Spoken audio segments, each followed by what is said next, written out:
प्रदेश की अन्य खबरों का। खबर सुकमा से, जहां सुरक्षा बलों को बड़ी कामयाबी मिली। गोलापल्ली क्षेत्र में जंगल पहाड़ी इलाके में मुठभेड़ हुई। सुरक्षा बलों ने 3 नक्सलियों को इसमें ढेर कर दिया। मारे गए नक्सलियों में एक महिला नक्सली भी शामिल है। हथियार और विस्फोटक भी नक्सलियों के ठिकानों से बरामद किए हैं। किस्टाराम एरिया कमेटी के सदस्य थे तीनों नक्सली जो मारे गए हैं। माडवी जोगा उर्फ मुन्ना उर्फ जगत area committee member, Kistaram area committee, सोधी बंदी area committee member, Kistaram area committee और नुप्पो बजनी, ये वो मेंबर्स हैं जो इसमें मार गिराए गए हैं। तो एक बड़ी कामयाबी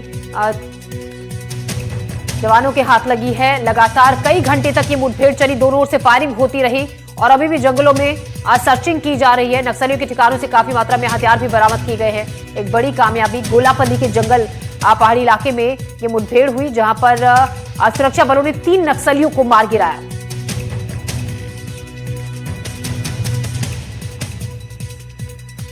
और इस खबर पर हमारे साथ ज्यादा जानकारी के साथ सलीम शेख हमारे संवाददाता जुड़ रहे हैं। सलीम, एक बड़ी कामयाबी यहां पर जवानों के लिए, क्योंकि काफी वक्त से यहां पर मुठभेड़ चल रही थी। सर्चिंग ऑपरेशन आसपास के जंगलों में चलाया जा रहा था। अभी फिलहाल क्या ताजा जानकारी है? कितने नक्सली जो मार गिराए गए हैं? देखिए, आज पुलिस को एक बड़ी सूचना मिली थी कि बड़े कैडर के जो नक्सली है गोलापल्ली और किस्टाराम के एरिया में आज उनका एक जमावड़ा है। और इसकी सूचना मिलने के बाद डीआरजी टीम को वहां रवाना किया गया और सुबह 6 बजे के बाद से जो फायरिंग हुई है और 12 बजे तक वो फायरिंग रुक रुक के चलती रही और सर्चिंग अभियान अभी तेज कर दिया गया है।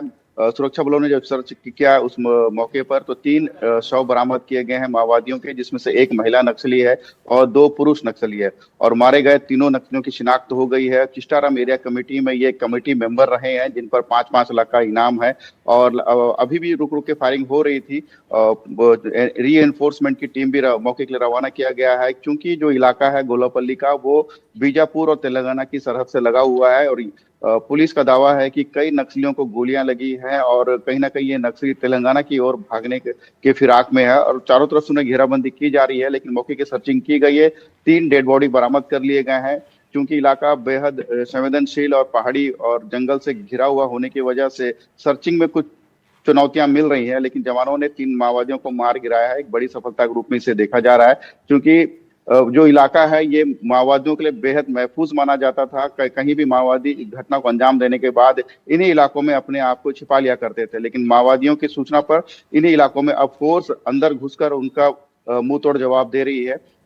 अभी भी सर्चिंग जारी है, हालांकि फायरिंग रुक गई है। एरिया जो है बेहद संवेदनशील है, इस वजह से पार्टी अभी वापस नहीं लौट पाई है। इसकी वजह से विस्तृत जो जानकारी है वो अभी तक निकल कर नहीं आई है।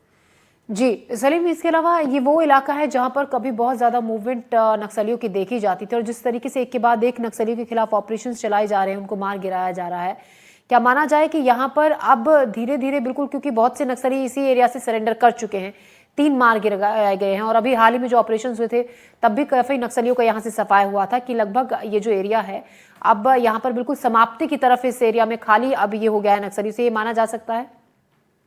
जी बिल्कुल, ज्योति, मैं बता दूं कि ये जो इलाके हैं पीएलजीए का गढ़ माना जाता था। जो पीपल लिबरेशन जो गुरिल्ला आर्मी है माओवादियों की, जो सबसे बेहद सशक्त और मजबूत आर्मी रही है। और ये पीएलजीए के बटालियन ही बस्तर के जो बड़े जो नक्सल घटनाएं हुए हैं जिसमें सुरक्षा बलों को नुकसान पहुंचाया, ये पीएलजीए ने ही इसे अंजाम दिया था। और आज जो मुठभेड़ हुआ है, जो इलाका है वो पीएलजीए का गढ़ के रूप में माना जाता है। और दंतेवाड़ा, बीजापुर, सुकमा का जो सरहदी इलाका है, जो त्रिकोणीय जो इलाका है, वो पहाड़ियों से घिरा हुआ है।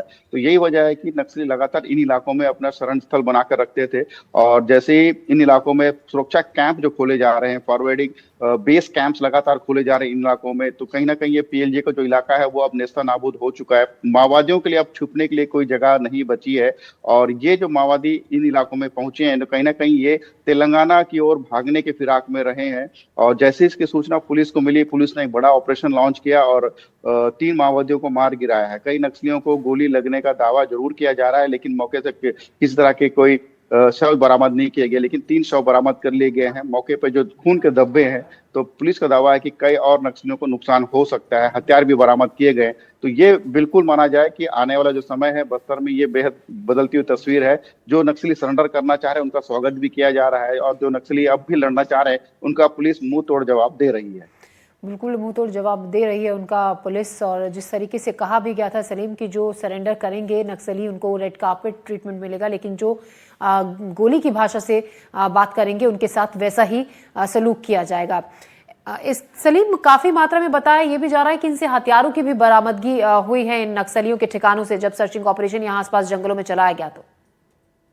जी बिल्कुल, जो विस्फोटक सामग्री है, खास करके जो आईडी और जिलेटिन रॉड जो माओवादी इस्तेमाल करते हैं, ये अमूमन सुरक्षा बलों को नुकसान पहुंचाने के लिए इसका इस्तेमाल किया जाता है। ऐसे पगडंडी इलाकों पे इस पे प्लांट किया जाता है जहां सुरक्षा बल के जवान गश्त करते हैं या ऑपरेशन पर निकलते हैं। तो कहीं ना कहीं माओवादी आमने सामने की लड़ाई में आज विफल जरूर हो रहे हैं, लेकिन कहीं ना कहीं ये सुरक्षा बलों को नुकसान पहुंचाने के लिए आईडी और जिलेटिन रॉड का इस्तेमाल कर रहे हैं। और यही एक बड़ा सुराग जो पुलिस को मिला है।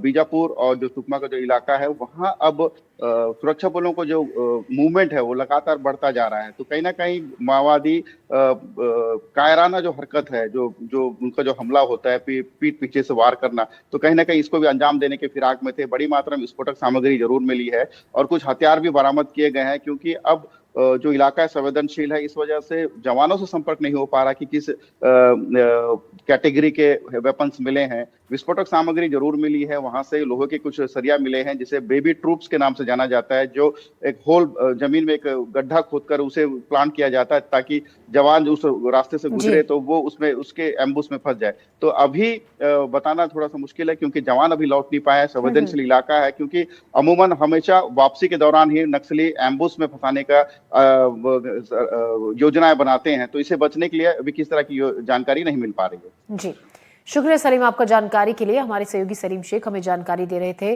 3 नक्सली जिनको मार गिराया गया है, नक्सलियों के ठिकानों से काफी हथियार भी बरामद किए गए हैं। बहरहाल खबरों में हम बढ़ते हैं आगे। खबर छत